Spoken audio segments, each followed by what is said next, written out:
যে কখন আপনার দাঁত নষ্ট হয়ে যাবে এবং সেটার চিকিৎসা করে তারা বড়লোক হয়ে যাবে।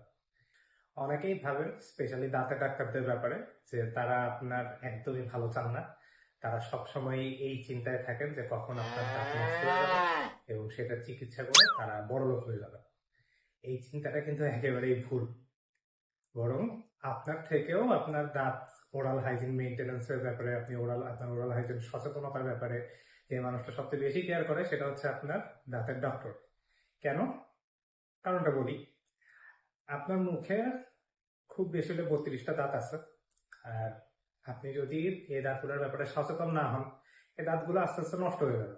নষ্ট হতে হতে এক সময় দাঁতগুলোর বাঁচানোর মতো অবস্থা থাকবে না, দাঁতগুলো ফেলে দিতে হবে। তো আপনার মুখে যেহেতু 32টা দাঁত আছে, ম্যাক্সিমাম আপনি এই দাঁতগুলো ফেলে দেওয়ার জন্য আমার কাছে ম্যাক্সিমাম 32 বার আসবেন। 32 বারও আসবেন না, আমি বারবার, আপনি যখন আসবেন 32 বার আসার মতো অবস্থা যদি হয়, আমি বারবার আপনাকে ওরাল হাইজিনের ব্যাপারে সাজেশন দিব। আপনি যেহেতু আমাকে ভালো ভাবতেছেন না, আপনি এই সাজেশন গুলো সিরিয়াসলি নিবেন না, আপনি তখন অন্য ডক্টরের কাছে যাবেন। তাহলে কি হলো? আমি আপনাকে যে ম্যাক্সিমাম 32 বার পাওয়ার কথা ছিল, আমি আপনাকে ততটুকু সময়ও পেলাম না। কিন্তু আপনি যদি আমার কথাগুলো শুনেন, আপনি যদি ওরাল হাইজিনের ব্যাপারে সচেতন হন, তাহলে কি হবে? আপনি রেগুলার আমার কাছে আসবেন, 6 মাস পর পর চেক আপ করাতে আসবেন, 6 মাস থেকে 1 বছর পর পর মুখের প্লাক, ক্যালকুলাস, জমা ময়লাগুলো পরিষ্কার করে দেবেন স্কেলিং করে।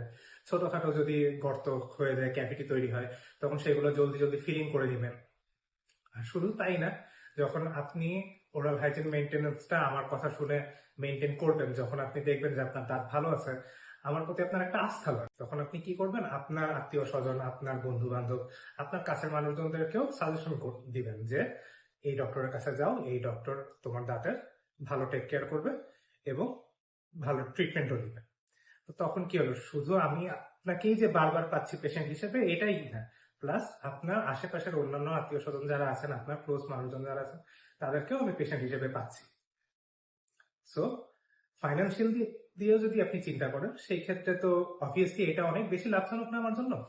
আর এথিক্যালের দিক দিয়ে যদি চিন্তা করেন, এথিক্সের দিক দিয়ে যদি চিন্তা করেন, সেই ক্ষেত্রে আমি আমার পেশেন্টের বেস্ট লাইফস্টাইলটা মেনটেন করতে পারছি, তার ভালো করতে পারতেছি, তাকে সমস্ত কষ্ট থেকে আমি দূরে রাখতে পারতেছি। এটাও তো আমার জন্য অনেক লাভজনক, একটা বড় পাওয়া। এই জিনিসটা তাই কখনোই ভাববেন না যে ডক্টররা আপনাদের সবসময় খারাপ চায়। ডক্টররা আপনাদের হেলথের ভালোটাই চায় সবসময়, সেটা নিজেদের জন্য, আপনাদের প্রতি একটা দায়বদ্ধতা থাকে সেটার জন্য।